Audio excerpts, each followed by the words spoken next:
Video के आखिर में देखने को मिलेगा आपको कि शेर ने लोमड़ी के साथ क्या किया। वाओ, क्या मोर है। Wow, very nice. कितना अच्छा मोर है, कितना प्यारा। वाओ, ओहो, क्या पंख है। Wow, nice. क्या जबरदस्त मोर है भाई, बहुत अच्छा हो। एक घने जंगल में एक शेर रहता था जो अपनी ताकत और शिकार की कुशलता के लिए जाना जाता था। शेर को हर दिन एक नया शिकार करने की आदत थी। एक दिन उसने सोचा कि उसे जंगल के सबसे चालाक प्राणी लोमड़ी का शिकार करना चाहिए। शेर ने अपनी योजना बनाई और लोमड़ी को खोजने निकल पड़ा। जब इस जंगल के सभी जानवर हमें राजा तो मानते हैं, परंतु उस लोमड़ी की चालाकी को भी हमसे ज़्यादा समझते हैं। ये लोमड़ी की वजह से हमारी इज्जत में कमी महसूस हो रही है हमें। अब इस लोमड़ी का खात्मा करना पड़ेगा और इसे सबक सिखाना पड़ेगा कि देखो, जंगल का राजा मैं ही हूँ। तुम कितनी भी चतुर हो, लेकिन मुझसे ज़्यादा ताकतवर नहीं। अरे, चल के इस लोमड़ी को ढूंढते हैं। ओहो, मिल नहीं रही है लोमड़ी, कहाँ चली गई। न जाने लोमड़ी कहाँ डर से छुप कर बैठी हुई। किसी जानवर ने कहीं इसको खबर तो नहीं दे दी कि जंगल का राजा शेर तुम्हारे पीछे पड़ गया है, तुम्हें पाते ही मार देगा। इसीलिए ये लोमड़ी कहीं छुप गई है। अब लोमड़ी मुझे मिले तो फिर मैं इसका हिसाब किताब करता हूँ कि क्या चाहती है। लोमड़ी ने शेर को आते देखा तो वह समझ गई कि शेर उसे शिकार बनाना चाहता है। लेकिन लोमड़ी बेहद चालाक थी। उसने सोचा, अगर मैं अपनी चतुराई से काम लूं, तो शायद अपनी जान बचा सकती हूँ। आखिर तुम मिल ही गई, और तुम्हें ढूंढने में इतनी कठिनाई हुई तो तुम मुझसे भाग रही थी। तुम कितना भी भागो लेकिन मुझसे बच नहीं पाओगे।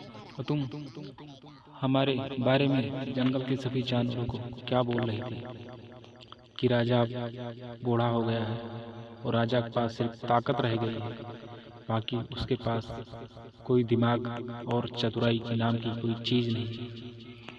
तुमने लोमड़ी ने शेर से पूछा, महाराज, आप मुझे क्यों मारना चाहते हैं? जंगल के सभी जानवरों को हमारे खिलाफ भड़काया है, इसीलिए सब जानवर अब तुमको हमसे ज़्यादा चालाक और समझदार समझते हैं।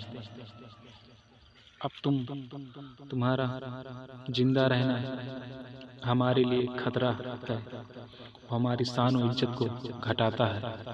इसलिए अब मैं तुम्हें नहीं छोड़ सकता।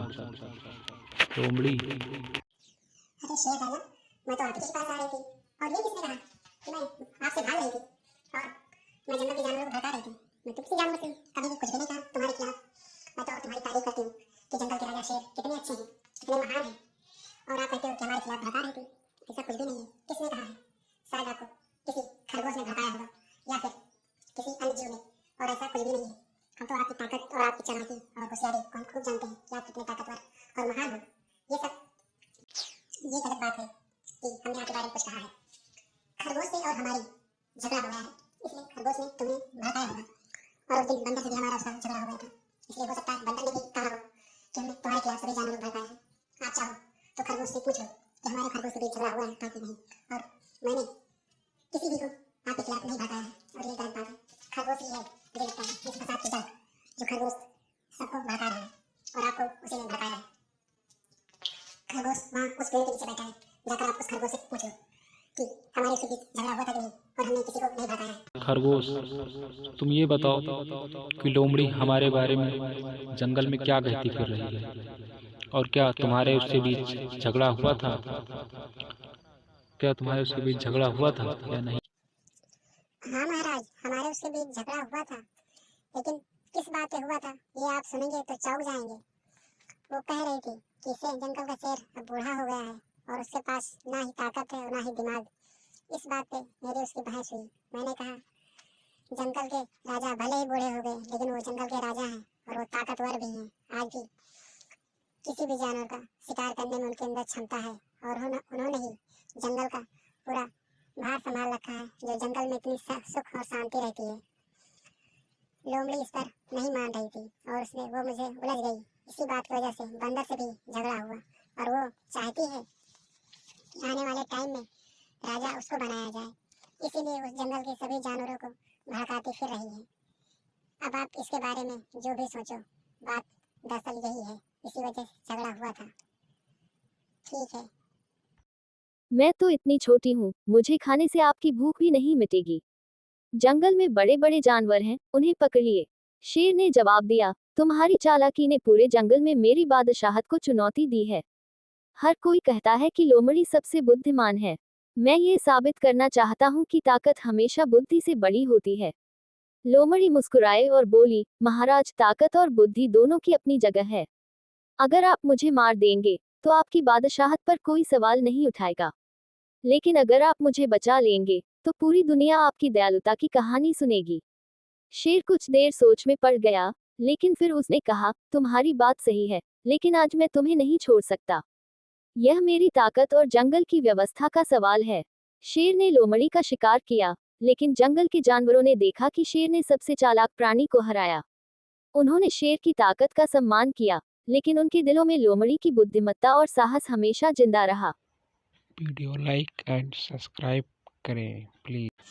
बहुत पुरानी बात है। एक मीनू नाम की चिड़िया और रानू नाम की चिड़िया आपस में मित्र थे।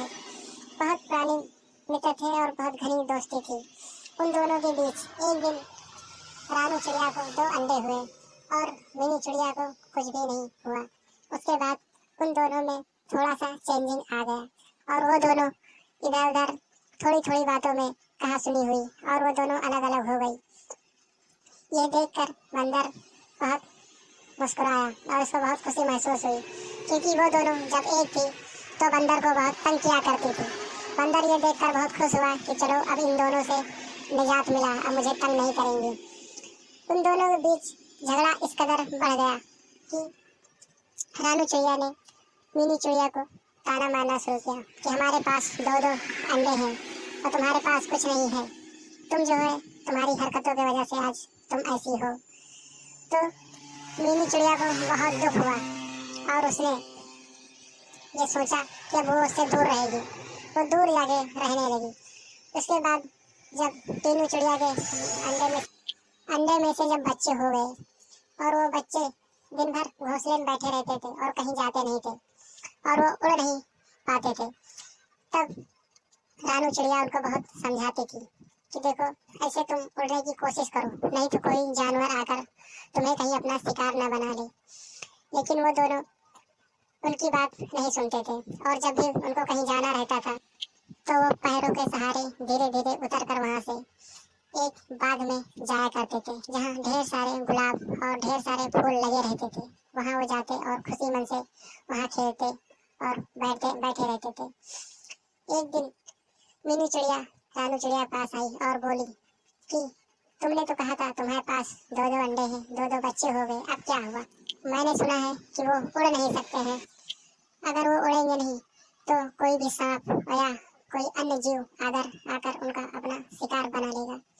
तुम तो बहुत खुश थी, अब क्या हुआ? तुम्हारे बच्चे उड़ नहीं सकते हैं, उनको समझाओ और उड़ना सिखाओ, क्योंकि तुम हमारी पुरानी सहेली हो, इसलिए मैं तुम्हें समझा रही हूँ। मैं ये नहीं चाहती कि बाद में तुम्हें कोई तकलीफ या दुख हो, जो मुझे भी अच्छा नहीं लगेगा। मीनू चिड़िया ने ये कहा और कहकर वहाँ से उड़ गई। वो अपने घोंसले पर चली गई। रानू चिड़िया ने सोचा, बात तो ठीक कह रही है, पर इसके बात करने के अंदाज में ये मुझे समझा नहीं रही है, बल्कि ये मुझे ताना मार रही है। रानू चिड़िया फिर गई अपने बच्चों के पास और उनको समझाने लगी। वो जब समझा रही थी तो उसके आँख से आंसू गिर रहे थे। इससे पहले भी जब वो समझाती थी तब वो रोया करती थी अक्सर कि हमारे बच्चों का क्या होगा। अब की बार तो बच्चे भी देखकर ये बहुत दुखी हो गए कि हमारी माँ हमारे वजह से रो रही है। और उन्होंने रानू चिड़िया के जाने के बाद उन्होंने सोचा कि अब हमें कोशिश करनी चाहिए, और वो वहाँ से कोशिश करते हुए उड़ने की कोशिश की और वहाँ से उड़ने लगे धीरे धीरे। ये देखा जब रानू चिड़िया ने तो बहुत खुश हुई और खुशी से झूम उठी। ये और वो वहाँ से तुरंत मीनू चिड़िया के पास गई और मीनू चिड़िया से कहा, मीनू तुमने कहा था कि हमारे बच्चे उड़ नहीं पा रहे हैं। आज हमें बहुत खुशी है कि हमारे दोनों बच्चों ने उड़ना सीख लिया और वो उड़कर घोंसले से बहुत दूर जा बैठे हैं।